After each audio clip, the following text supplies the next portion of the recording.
which in which the board may need to close some or all of the meeting to preserve the confidentiality mandated by the Ethics Code or is otherwise authorized by the State Open Meetings Act. Likewise, upon adjournment of the open session, the board may reconvene for an administrative session to discuss non-public administrative functions of the board. And pursuant to what I just said, per the Open Meetings Act, the board discloses that it adjourned its virtual open meeting on January 12, 2021 to enter into an administrative session at approximately 3:30 p.m.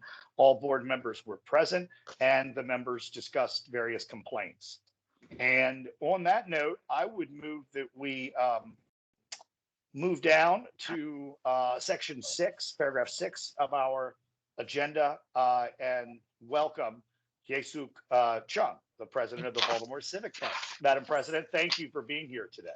Oh, well, I am so excited to be here to not only present changes that are happening here at the Civic Fund, but just address any questions. And Stephen has been great. We look forward to our ongoing work to minimize duplicative work and also just to make sure that we're all in alignment. So we were formerly, there's some echoing. Can you all hear me okay? Yeah, if everyone could mute when you're not talking, I think that helps with that.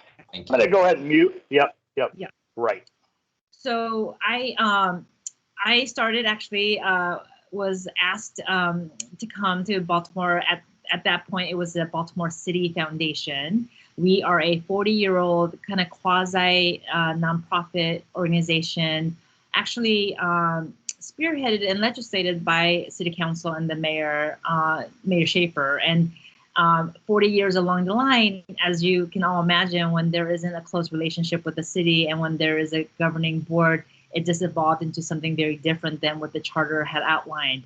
So Mayor Pugh at the time knew I was transitioning from the District of Columbia and reached out because of my background in philanthropic giving and also creating funders collaboratives, and asked if I would join the team to really think through how a private-public partnership like this, essentially a development slash fund advisory group that can incubate municipal financing, private donations.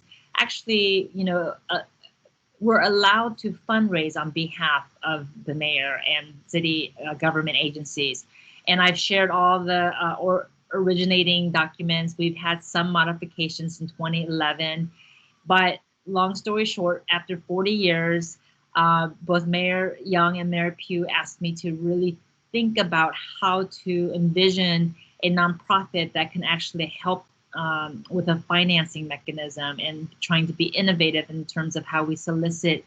I'm not used to a jurisdiction where we're primarily dependent on our government agencies actually fundraising in the traditional sense that we know of nonprofits to do. And so much of what I've been doing the last 2 years is really trying to reassess how municipalities across the country, including the Mayoral Fund for Philadelphia, the Mayor's Fund for LA, New York City, Fort Collins, all of us spearheading kind of internal conversations among mayoral funds, how we function, our purpose, how we work within a government entity, still being a nonprofit, and you know, very much to kind of systems, organizational alignment questions.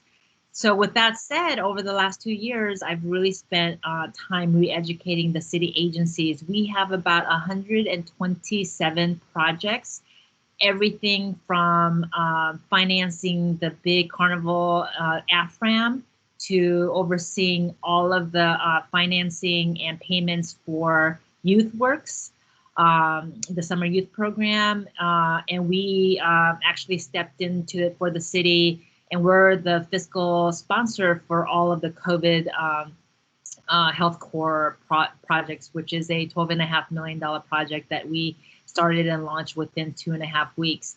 So as you can imagine, we're asked to do a lot, but we're really spending some time to redefine with integrity and with very much clarity and a handbook that goes along with it what and how we're supposed to function as a fiscal sponsor.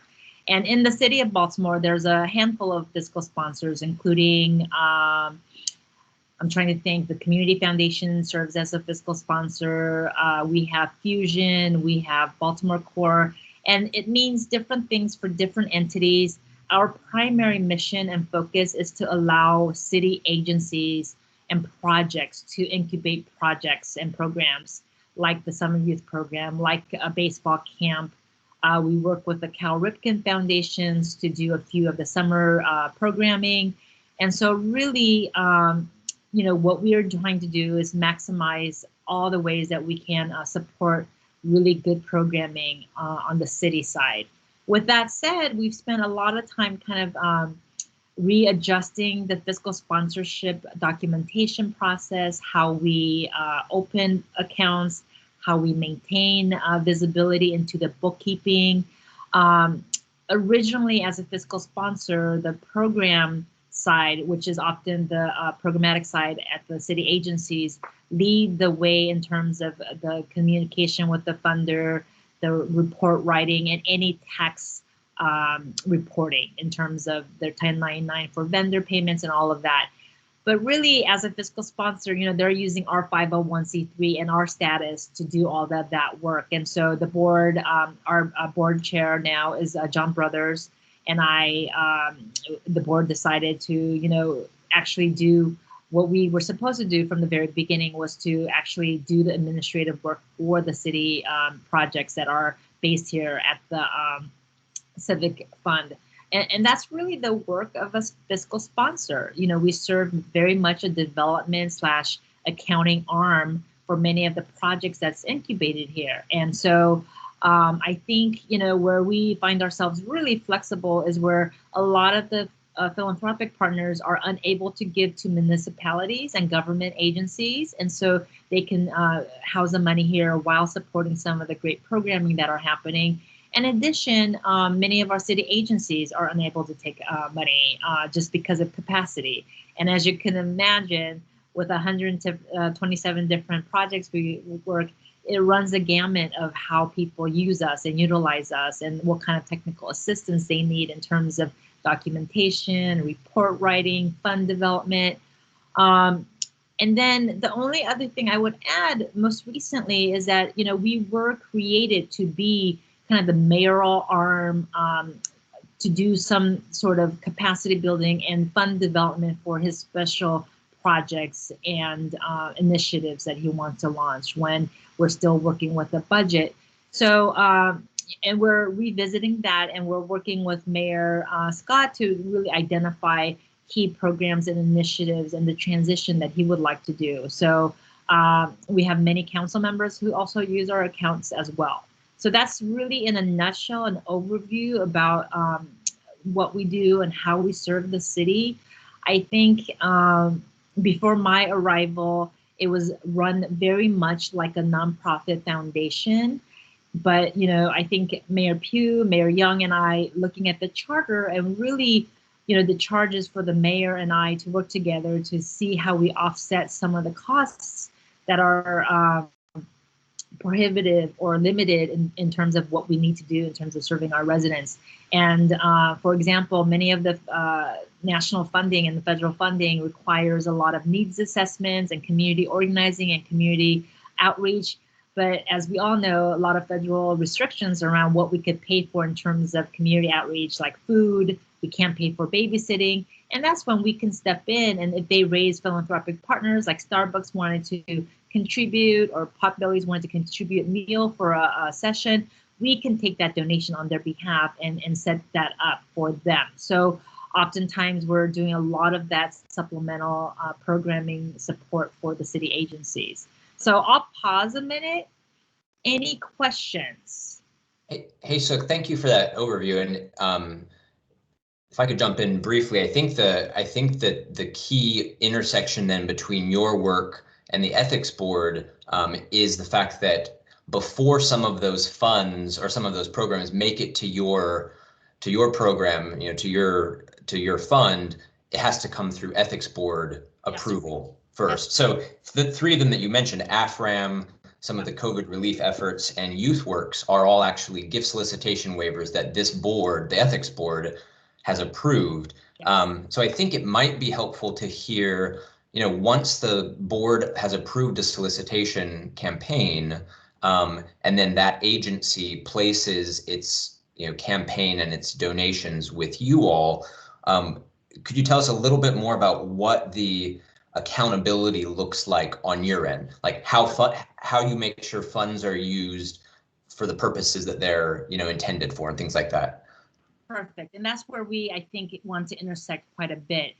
I have been working with a city solicitor. One of the first things I wanted to do is, as a nonprofit with a governing board, but 55% of the board is actually appointed by the mayor. So I work hand in hand, like many of the quasi-government agencies, with the mayor. I just wanted to make sure that we were running the way we were supposed to do. And so a lot of where the gaps was, as Stephen said, like implementation and training and holding the trail of paperwork essentially needed for a very robust audit or very robust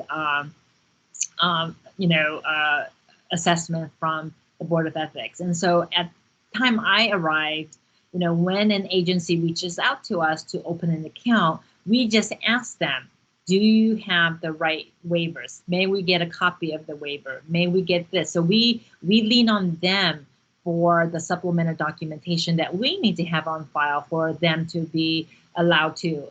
In our charter, the mayor, myself, and the mayor's appointment of the directors are the only ones using our 501c3 that can fundraise broadly, not only for those that has to be vetted through the Board of Ethics. But what we were finding is that, a lot of the program people were also fundraising. So we needed to just make sure that we were making sure the right level of training was happening in terms of what they can fundraise for, what they needed to have on file.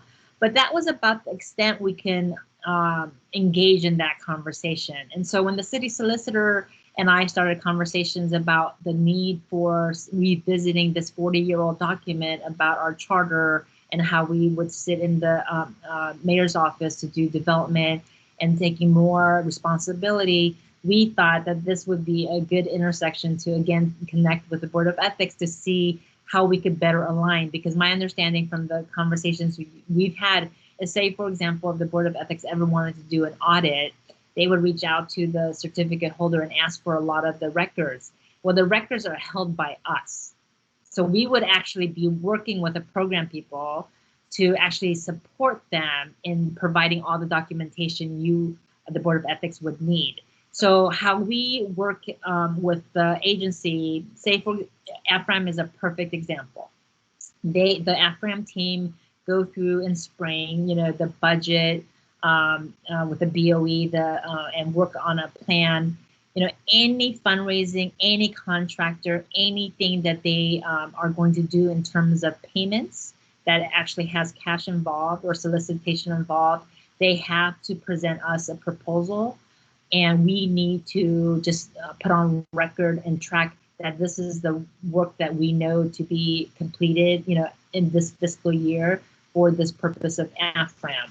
Now, why the record keeping is critically important is that even though we designate them as a signatory, meaning that they are the only authorized signatures to make payment for their vendors, we make sure that we have record of what was passed in the BOE and what was agreed upon by the mayor's team. Say, for example, if an invoice came and it didn't align with what our original proposal was, well, we would need to get an amendment from the BOE or the Department of Finance, because we can't make those changes. We're only signing the original, the invoices and cutting checks. So that is really critically important for us. And we've had to really train everybody that you can't just put cash here and expect us to write, checks nilly-willy. We execute the proposal that you submitted, what we accepted, the terms in which we accepted, cash funds. For AFRAM, it's a little complicated. Their funding stream is very diverse, a lot of corporate giving, but also a few foundations. And so when we make payment, if, for example, Care First gave them $10,000 only for one specific entertainer and then some food over here, it's our responsibility to ensure the payments are from the appropriate cash accounts. So again, that's all record keeping, and we use the documents that they provide us to make the appropriate payments. And with that said, as the project closes, we provide all of their financials for anybody to audit them or audit us for that project, so that they have the right financial reports, they have the right narrative reports. Often a lot of the sponsorship just want a basic one-page report summarizing how successful the event was, and we will work with them to complete those reports on time. So what we keep is really often what they need if they're contacted by the Board of Ethics. And so we work, and that is our role for them, to keep all those records for them. And like any accounting principle, we keep their records for 7 years. We provide everything. We're audited every year. So we make sure that everything is as transparent and as real life as possible. We're also trying to digitize many of the documents we have so that they could just get and pull down the information they need about their accounts readily, instead of having to wait for us to process that information. So that's really at the intersection of our work with Stephen right now. And one of the things we recommended is, if there is a way we could more formally work together so that when you need audits, when you need verification reports, that you would, there's a waiver in which we're allowed to, on their behalf, to report, give you that materials. And so that you don't have to actually, there's not like multiple people. It's a really seamless process. So our role in supporting them in providing the audit materials is really as seamless as possible. So we've already given that kind of direction or that recommendation to the Deputy City Administrator, and we're really interested in trying to seamlessly figure out how to support agencies to focus on programmatic work and not get burdened with some of this administrative work. And then the other question they often ask is, what counts as fund development under the category or the certificate out of the Board of Ethics, and what is possible with us. And so we're still trying to, delineate and define very clearly what solicitation is appropriate, and who among the staff that uses our 501c3 status is able to fundraise under our charter. And that we're still fine-tuning with the mayor's team, their lawyers and our lawyers. So that's kind of, oh, go ahead. I'm sorry. No. So you've mentioned audit a couple of times. I'll put my camera on. I never really perceived us as the audit function or having an audit function. So for you and Jeff, what is the process for audit of the paperwork we approve? That's a great question. And on our side, and this is the reason that Haesuk and I have had some conversations, is, when Mara and I came in, we were tracking down the interim and final reports that we're supposed to receive when a solicitation waiver has been granted, and realized that there wasn't a ton of detail on theirs. I mean, the Board of Ethics form asks for, account for all of your distributions and explain where all of your donations came from, etc. We were getting very general descriptions, if that, and we were a little alarmed, realizing like, oh, it doesn't appear as though there has been a lot of oversight of that report filing process. So then we realized that since a lot of those solicitation campaigns use the Civic Fund as their fiscal manager and sponsor, perhaps the Civic Fund was actually in charge of keeping account of the disbursements, making sure the disbursements were used for what they were intended, etc. So that's why we're talking about now maybe having better information sharing, so that it's not that Mara and I would be doing the audits, it's that when we get a final report, we could contact the Civic Fund and say, is everything sort of in shape with this solicitation? But I Closing think that loop. there might be, is there a formal audit process of the Civic Fund? Yes, we have an Okay. annual audit every year, and we're in the middle of an independent audit. And Jeff, you have our website. Our website has all of our financials and our audits, and we should have our 2019-2020 audit done in the next month. But yes, no, we have an audit, independent audit. We have legal counsel, and that's why over the last year we've been quite similar to Jeff. I think when I stepped in, I was surprised that we were not getting copies of grant agreements, that there wasn't fidelity in correspondence with funders around grant receipt and final reports. And so we're taking that responsibility. The other big difference that we found was that, the agencies raise about $9 to $12 million annually to support their programs through us.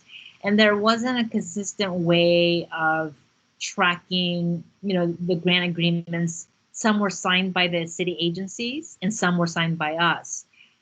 But regardless, they were using our 501c3 status. And as you can imagine, when our legal counsel reviewed that, they were like, no, they're not our staff, they're not they're not on our board, they're not even an advisory board. Like any money that comes to us, I have to sign because there is our 501c3 that they're using. So we've had to really change a lot of kind of documentation process.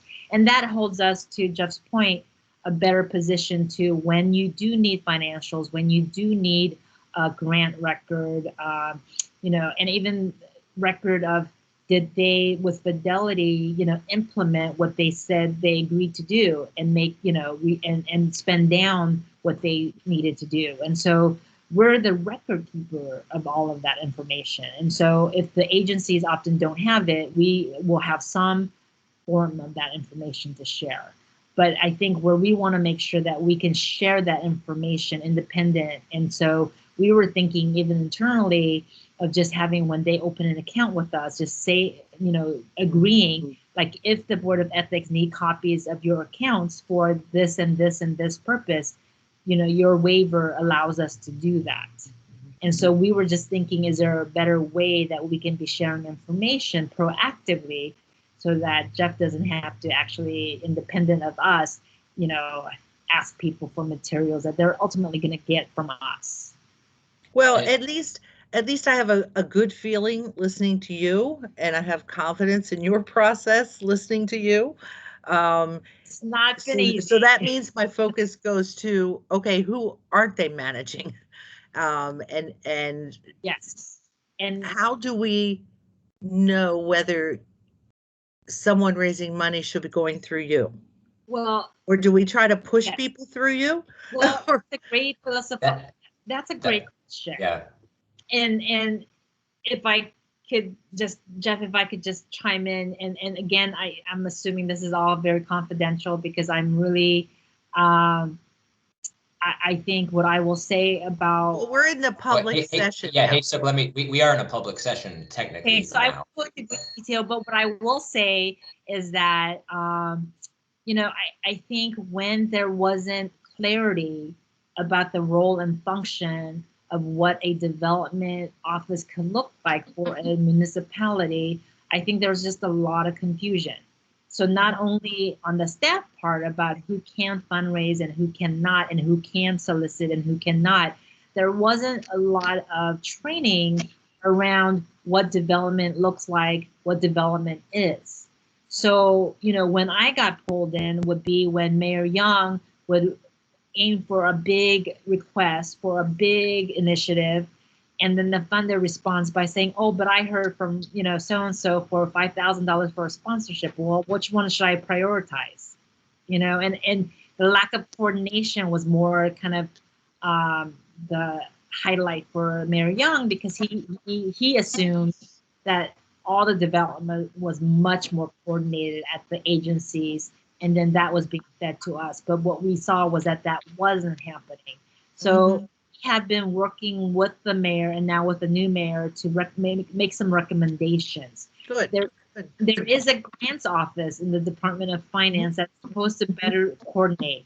And if you read the recommendations from the transition team, our name is everywhere requesting us to weigh in more around how that administration should look like, and if we could play more of an active role in tracking and organizing and administrative support for any federal, state, and philanthropic dollars that come into the city. Because to your point, we've been spending the last 9 months tracking all of it, and we still have some more work to do.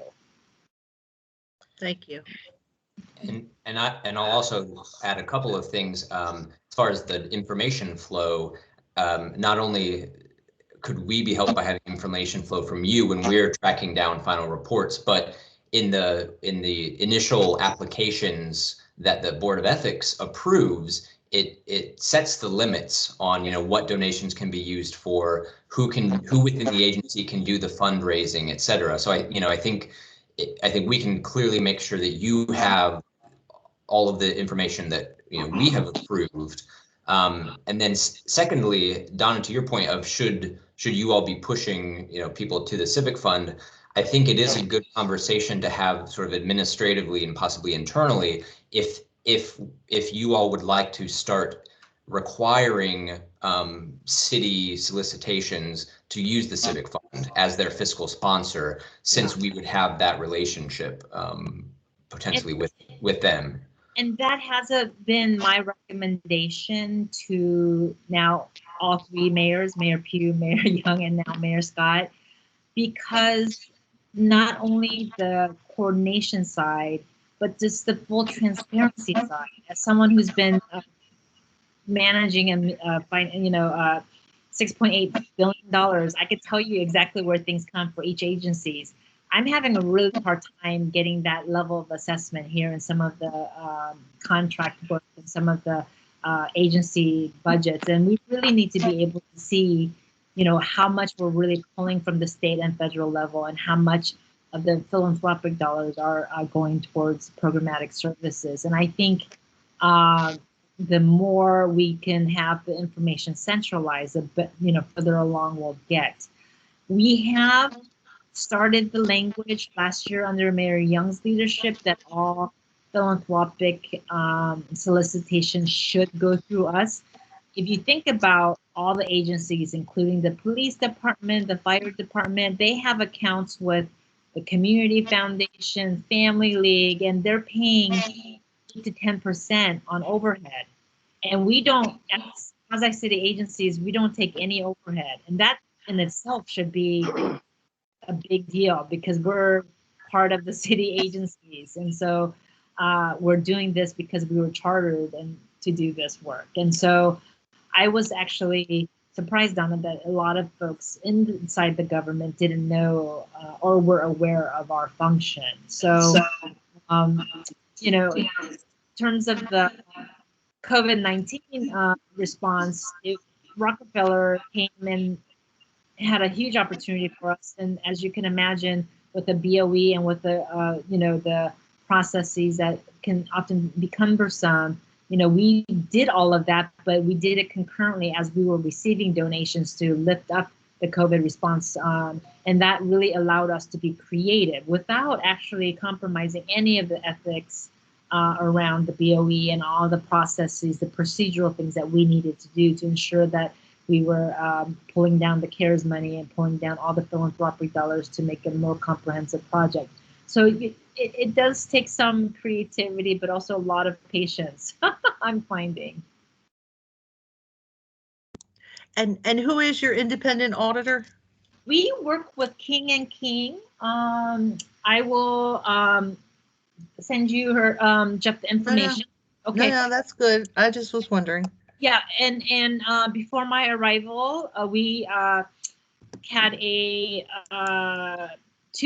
part-time bookkeeper from what is the right word, on a on a relationship basis from the Department of Finance, but I have hired 2 staff accountants, and we're going to have a independent CFO, part-time CFO. So I'm, given that we're a fiscal sponsor, I'm very committed to kind of building up a whole robust finance division. And over the last 9 months, we've moved away from QuickBooks to securing Financial Edge, which is kind of the Rolls Royce of accounting software. And it's been a hard transition, but we really want to be able to allow users to use an accounting software that can really pull down the most basic analysis to most complicated relationships in terms of pulling down by, grant, by project, by, fiscal year. So that's a commitment that Mayor Young made. And so we hope to be done with that transition by summer. Good, good. So President Chung, Yes. I'm Arnold Sampson. How are you? Good, thank you. Good. I question, who gets the audit results that are performed for the Civic Fund? Yes, our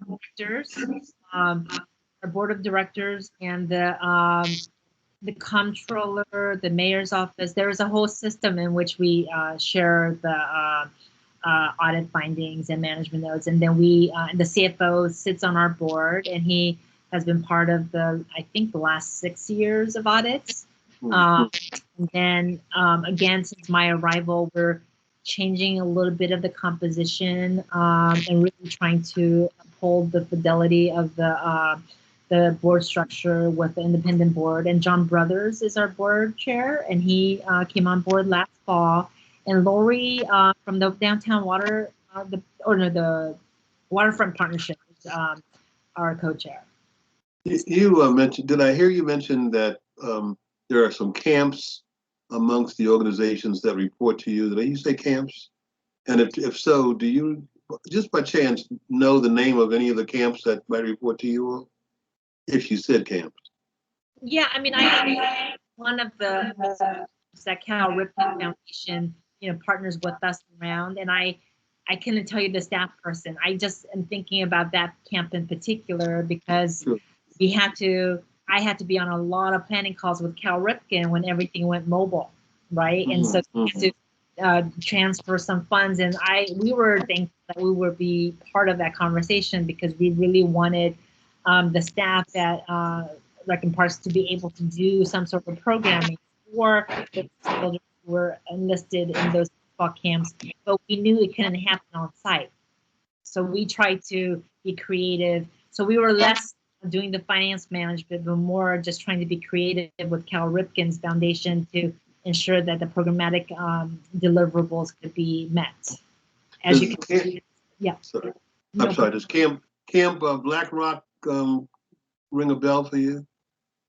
No. No problem. I mean, not like you're supposed to memorize that. I just wondered if that name did anything for you.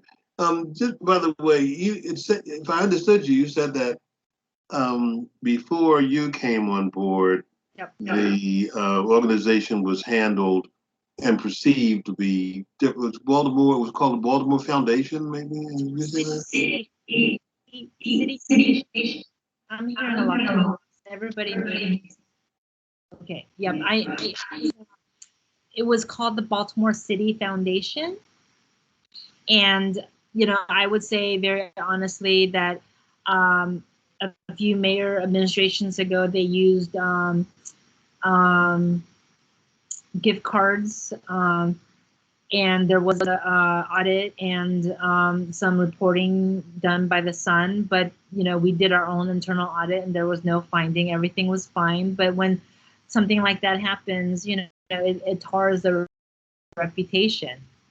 But I want to be very clear on we don't work with nonprofits. Everything we manage are city-run programs and agencies. And so that's why I wouldn't have heard about that camp. So, AFRAM is, the mayor's office and Rec and Parks who provide that big carnival festival in the summer.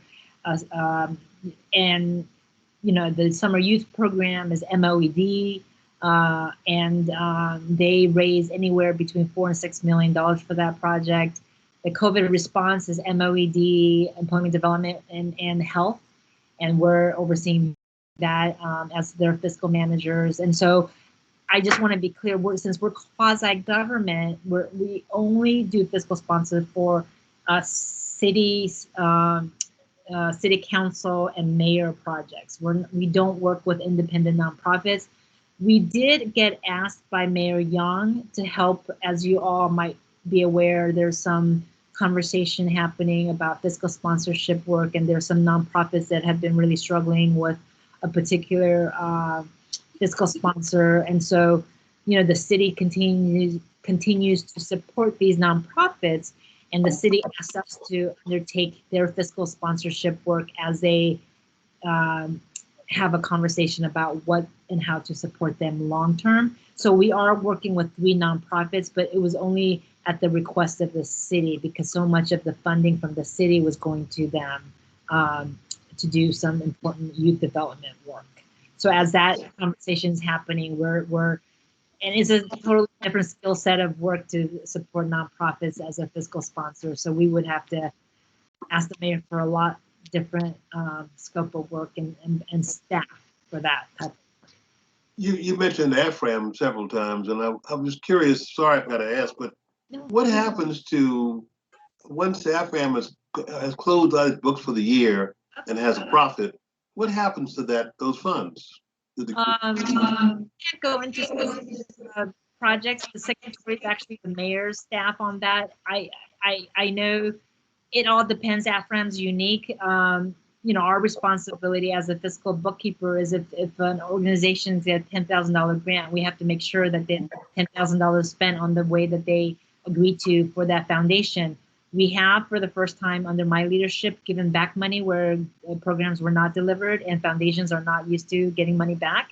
But I'm very serious if we don't perform, we don't keep.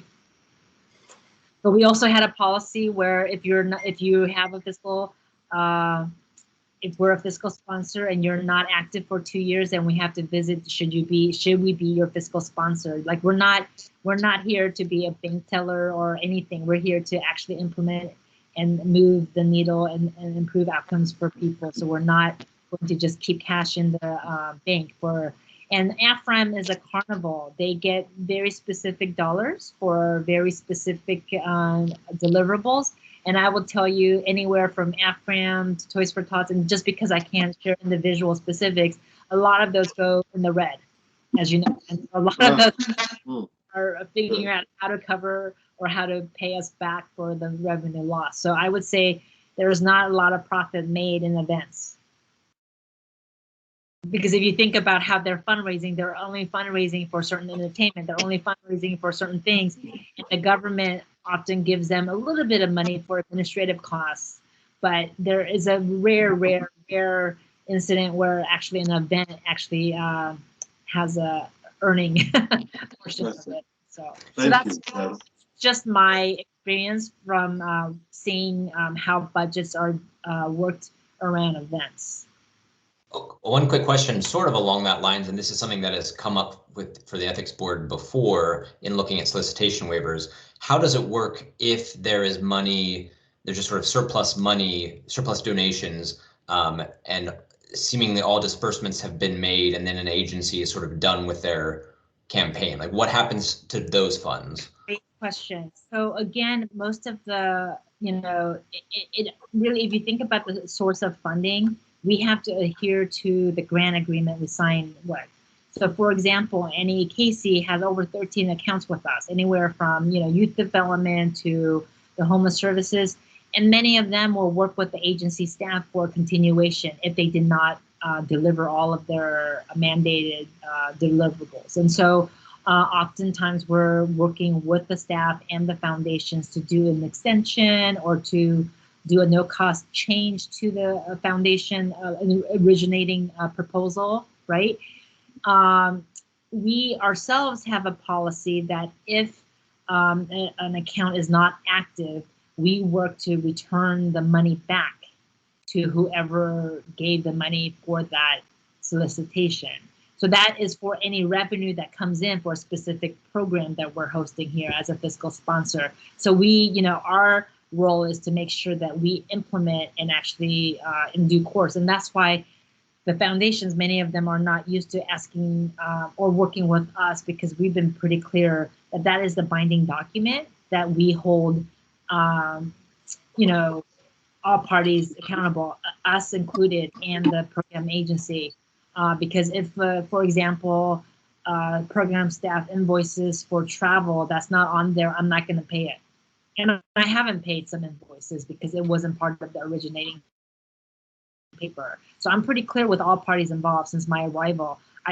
This is a document that's binding. This is what you anticipate in terms of payment, and this is what you anticipate in receivables, and this is our work plan.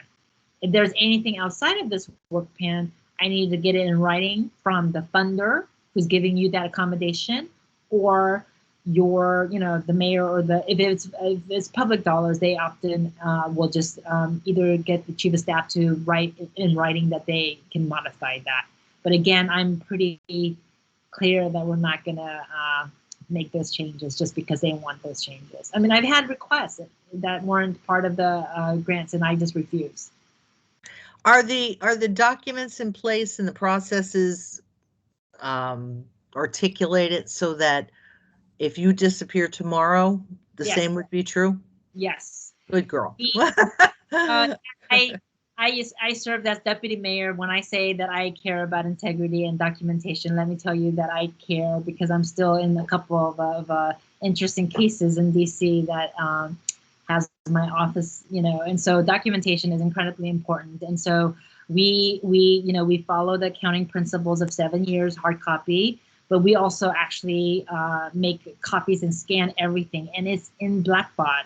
So anybody who actually opens up the document can see all the supporting documents, including the grant agreement, what was signed, and then all the legal documentations, and actually whatever we pull as this is the binding contract. This is what the agency is supposed to do, and this is what we can pay for. And often if there's a timeline, we'll attach that as well. AFRAM, there's a tight timeline. Like payments at 70% could be for those entertainers, full payment cannot be rendered until services are all rendered. So essentially meaning after AFRAM is over. And a lot of entertainers want payment before, and I've had to say no. I'm following the contract. I've gotten nasty calls, but that's just how it goes.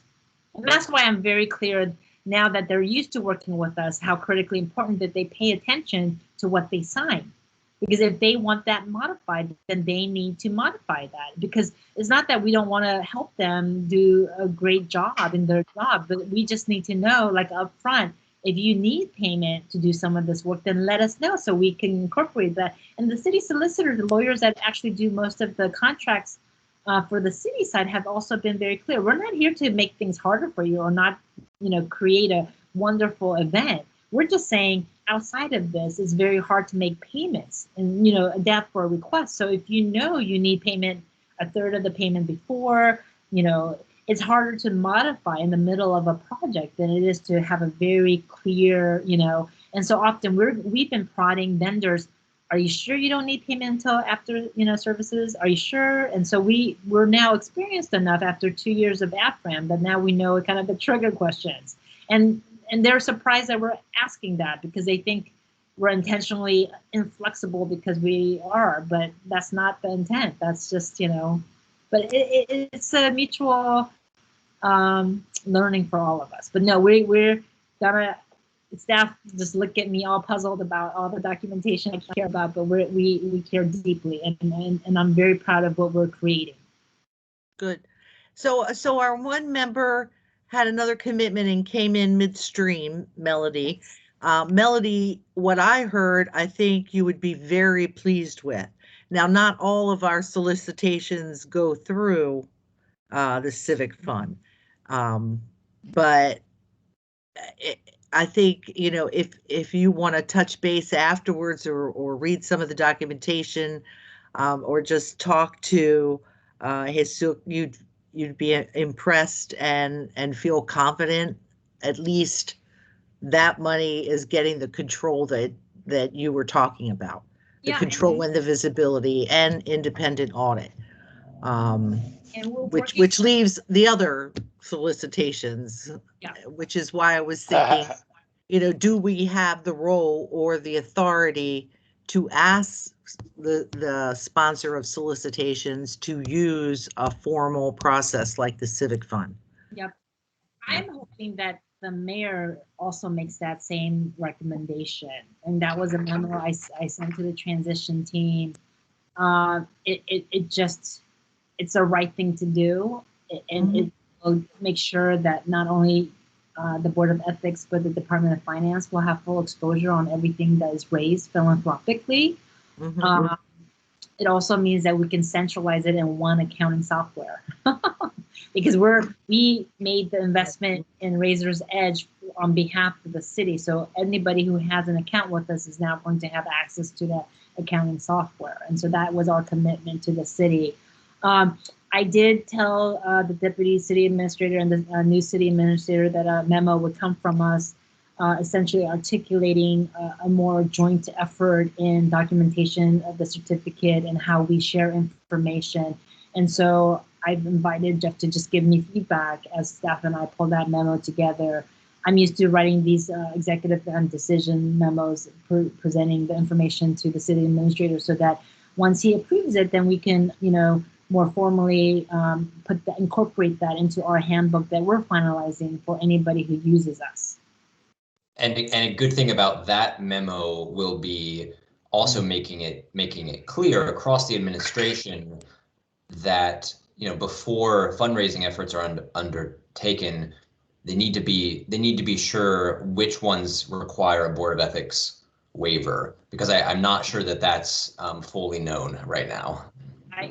I think Jeff and I both equally looked at each other and went 127 projects and you have about 35 on file. I'm like, we've got to work on that. We got to work on that. So. Yeah, well, I just wanted to just say thank you so much for joining us. I'm so sorry that I missed your presentation or the bulk of it. But I will certainly take up Jeff on his offer to watch this presentation on the recording. And I just want to thank you so much. It's very, very impressive what I've heard, and looking forward to learning more. Oh, I forgot we're recording. That's right. Yeah. You can go back in time. You can watch it. And we have a accounting manual, and once that's finalized, we're happy to show you what they have to. I mean, they're not going to love us, but it is what it is, and we're trying to make this as informative, as easy for them as possible. But at the end of the day, the unanimous feedback from the funders is that they want this to happen as well. So they are more confident and they give more money. And my commitment to Mayor Young was we need to bring back some of these national funders and the federal, pull downs that we've lost because of, unprincipled practice, as people might see it. So, and that's just, this is what our reality is. President Chung, Yes, thank you. No, When you go back and you tell everybody that sounds like the unanimous position of the ethics board, that we feel comfortable knowing that your controls are in place and that it makes our job easier for the events and organizations, Yes. under which you control. And so, thank you. It definitely, it'll help us do our job easier. So who makes the recommendation to put out a memo to all city leaders of what requires approval by the ethics board? That's an interesting question. Is that you, Jeff, or us, or what? I think that's me working granularly and then talking with you all about it. Because there are we're really guided by the ethics law. So it's clear. I think the key question is, will potential fundraising, if it's within the realm of possibility, it could reach a controlled donor, somebody who a public servant wouldn't be able to ask a donation from, then it needs to have a waiver. I mean, it's kind of as simple as that. I think there are probably some grant scenarios where an agency gets a grant and it's used for a specific purpose, and then maybe it falls outside of the gift scenario in the first place. And I think the Civic Fund handles those disbursements as well, but those wouldn't need a waiver scenario. I think the waiver would come in when you have like we've seen in the past few months, applications for broad kind of fundraising for specific efforts, and they say we want to broadly cast a net and just ask for people to fund things. That's probably going to need a waiver. But anyhow, that's what I'll be looking at when I see this memo, Hae-Suk, and I'll get the board to weigh in at your leisure. Yes, of course, board members. And Donna, I've been trying to educate all the directors for over a year under Mayor Young's leadership. I went and presented at a few of the cabinet meetings. Many memos went out director-wide, and that's kind of an internal conversation we're happening with the new transition is a new opportunity, and how do we do it? Because clearly, it didn't trickle down the way I had hoped, and it wasn't operationalized as I hoped. But we also have a lot more staff, and now we have a city administrator. I briefed him real quickly, and he's very excited. And if you, again, just pointing to the transition memo or the transition report, we're in a lot of places where the Civic Fund would take up more of a responsibility on the grant management side. So really looking forward to trying to figure all of this out. Yep. Thank you so much. Thank you. Okay, bye. Thank you so much. Thank you so much. Bye. Thank you. All right. Yeah, that was very informative. Thanks for setting that up, Jeff. Feel pretty positive about that. I have no report. I do know that the director's office, Maura and Jeff, have some items. Yeah, let me pull up. Let's see, where do I have this? A couple of brief updates here.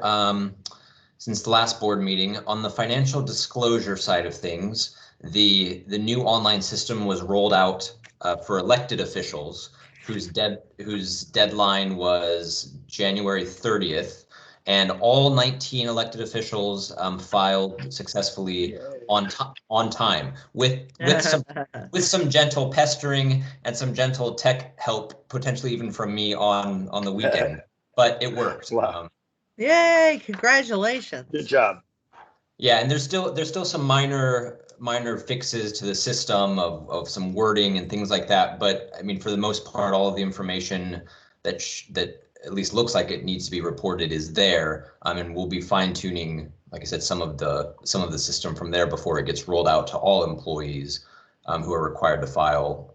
Well, the employees who are required to file, and that's by April 30th.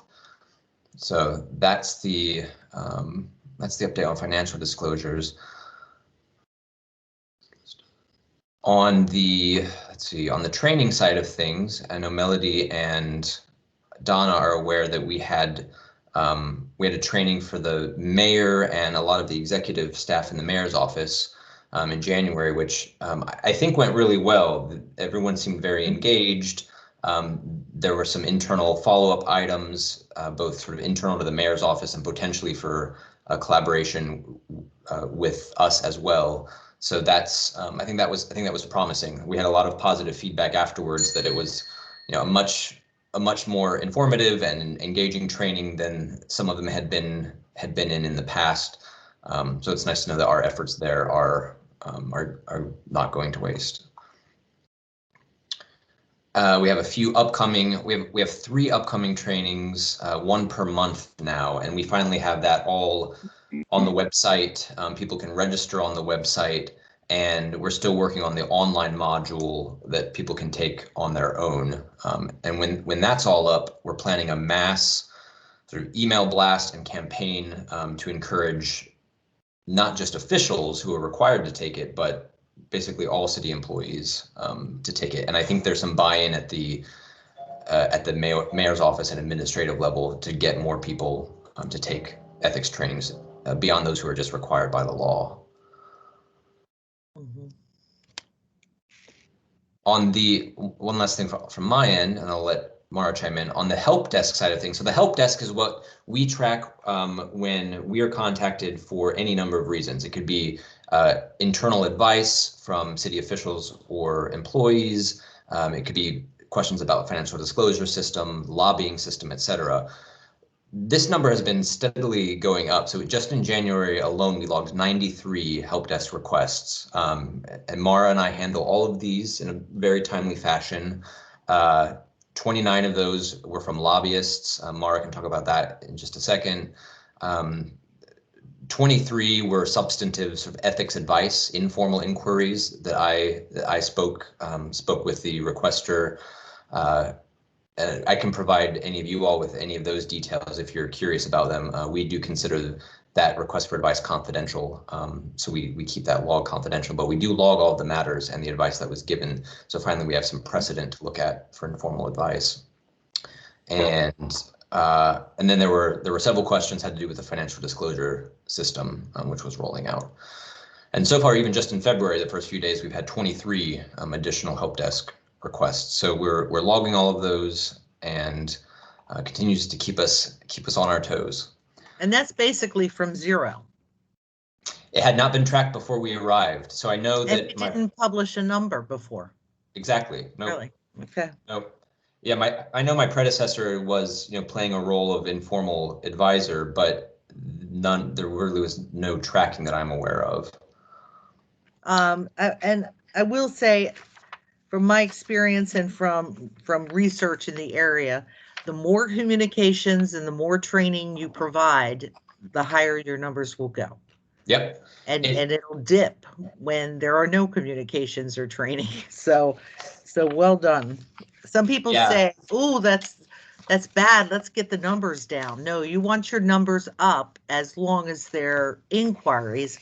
And even when they're complaints, I had a friend I worked with that said it's a gift. When somebody gives you a complaint internally and you have a chance to correct it, it's a gift.